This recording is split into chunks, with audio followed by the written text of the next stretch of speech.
Good evening, my dear friends. I welcome you all to the Hindu and the Businessline editorial analysis on July 12th, 2022.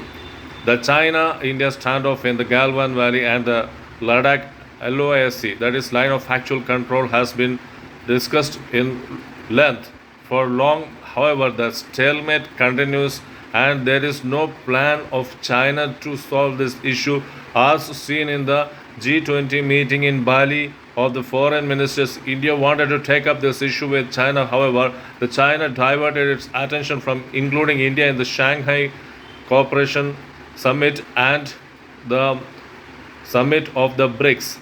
China is not interested to discuss on the line of actual control standoff is what is seen in the Bali summit. Therefore, the things are last stand is that it has been a long time since the last meet was held to solve this issue. The disengagement means both the Chinese side and the Indian side will be moving away from the line of actual control and establish a ceasefire. This has not happened for long, and the standoff is just harking on the face of China-India relations. However, China wants India's cooperation in other summits like BRICS involving Russia, the Brazil, and the Shanghai Cooperation Organization, where India, Pakistan, Russia, the Tajikistan, Kyrgyzstan, and the Turkmenistan are involved. So, such kind of diversions are repeatedly being talked about by China. The issue, the disengagement on the line of actual control, if it is not solved in the immediate future, it will create lots of actions and lot of tensions between both the countries. Nowadays, it is often seen that the air crashes in the mid-air and the compressor problems and the leaf problems and the bird hit, the stopping of the engines in the mid-air, all these happenings are happening with just one aircraft carrier, that is SpiceJet. The Director General of Civil Aviation has issued notice to the aircraft carrier SpiceJet to explain on this issue. The explanation given was that it is an international IATA safety audit compliant aircraft and it is operating around 5,000 flights plus per day, and out of which only 30 such incidents occur. That is the glitches in the mid-air or some other issues with regard to the engine failures happen only a very minimal amount. However, the things which are very much conspicuous is that even after the DGCS notice to them, they are continuing to operate the aircrafts, and in this monsoon and peak of its monsoon, they are just continuing with their aircraft operation. The DGCA recently released the Air Safety Review 2020, which says that a target was set as 2.12 for defective maintenance. That is, maintenance was defective to the extent of 2.12. The SpiceJet scored 2.46. That is higher than the safety measure suggested by DGCA. And for several of the parameters, the SpiceJet is lagging behind. So, to ensure a safe air travel, SpiceJet has to be cautioned, because the faith in the aircraft depends upon the aircraft operators' belief, the faith of the people. So it has to be restored. Then the banking frauds are on the rise. We already know that DHFL banking fraud costed a syndicate of banks around 35,000 crores. It is believed that Dawood Ibrahim-based company is also behind the DHFL fraud. State Bank of India, Indian Bank, and other banks, a syndicate of 9 banks, are sufferers of this DHFL fraud. Then we all know the Nirav Modi fraud, which costed the Punjab National Bank 11,400 crores, and the Vijay Mallya led fraud which costed the banks a 9,000 crores of dent. So these things are happening. The banking frauds are rising, and it is being led by the big businessmen of the country. Is the unfortunate incident. The poor due diligence. Due diligence means looking at all aspects before giving loans is one reason, one chief reason which is responsible for these banking frauds. All the papers with regard to the taking of the loan, granting of the loan is not so much clear that these banking frauds go on occurring. And post monitoring, after the loans have been disbursed, the post monitoring is not happening so efficiently.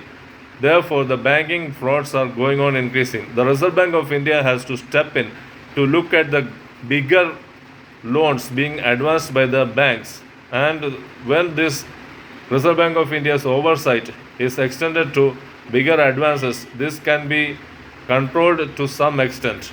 Moving on to the business line, the Commerce Ministry has recently released the Business Reforms Action Plan. A host of factors are given as credit for the states who are ranking in the Business Reforms Action Plan. It is equivalent to the ease of doing business which was floated by the global agencies and even the Indian government. The the reforms range from the environment, labor, then the reach of the businessman to the government offices, and so many other factors responsible for the performance of the states in the ranking on the Business Reforms Action Plan. So, Andhra Pradesh stands as first and the Gujarat stands as second. This shows, and Telangana comes third. This shows that some people some people allege bias, political bias in the report, that is Business Reforms Action Plan BRAP report, because in the Niti Aayog's states energy and climate action, there was such kind of bias, political bias tilted towards Gujarat. So the article says that the Business Reforms Action Plan is not enough. The institutional infrastructure, that is institutional backing, has also to support this. The parameters set for the ease of doing business as reflected in the Business Reforms Action Plan. The report, the report of the institutional mechanism should support the ease of doing business with infrastructure, education, health, and all the factors necessary for the good conduct of the business. Then the article on gig and platform workers.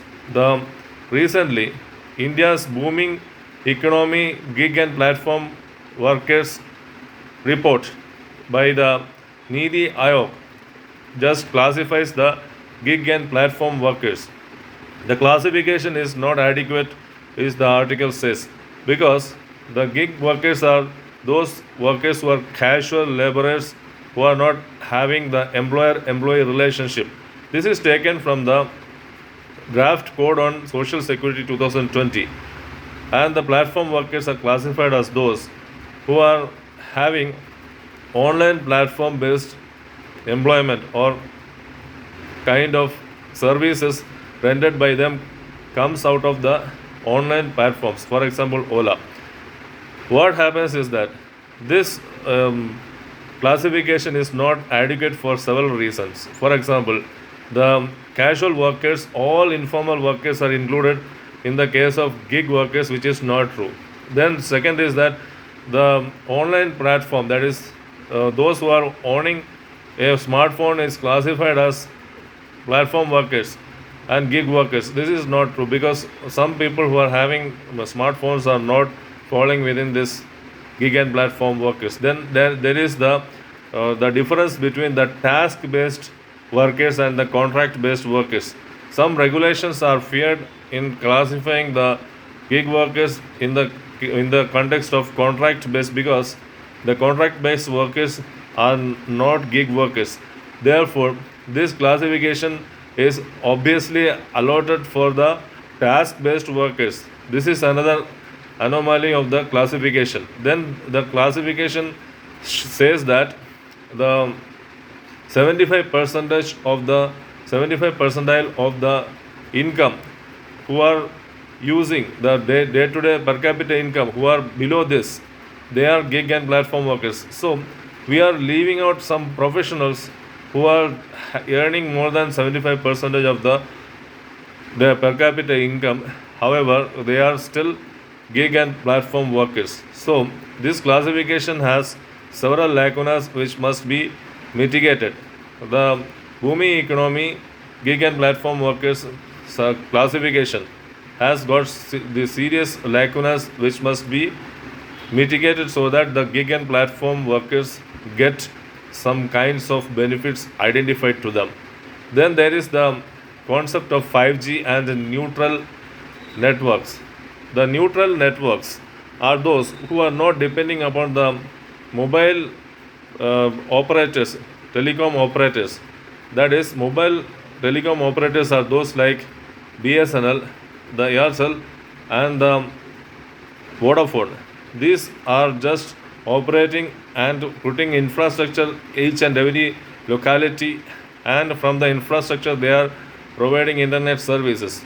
And this present day 5G is about broadband services even allotted to those particular organizations and industries, those who want their locality, that is the locality of the industry and the organization covered without infringing, without aligning with the public networks. So these individual organizations or industries, for them a heavy investment of infrastructure is not necessary, because the neutral networks are such people who offer the subsidized cost of small infrastructure facilities in the particular businesses, and which can be used by them having economy of scale for the network providers.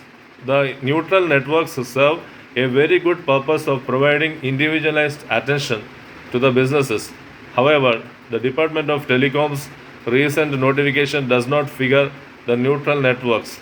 This will increase the burden of implementation of 5G services in India. Had it the neutral network service providers, those would have worked even well with the mobile network service providers, operators, and made the 5G a very smooth process. This is a kind of feature which Department of Telecom has failed to observe. Friends, I have come to the conclusion of the today's editorial analysis, the Hindu and the Businessline editorial analysis. Meet you tomorrow with some more discussions on the editorial analysis. Till then, bye, good night.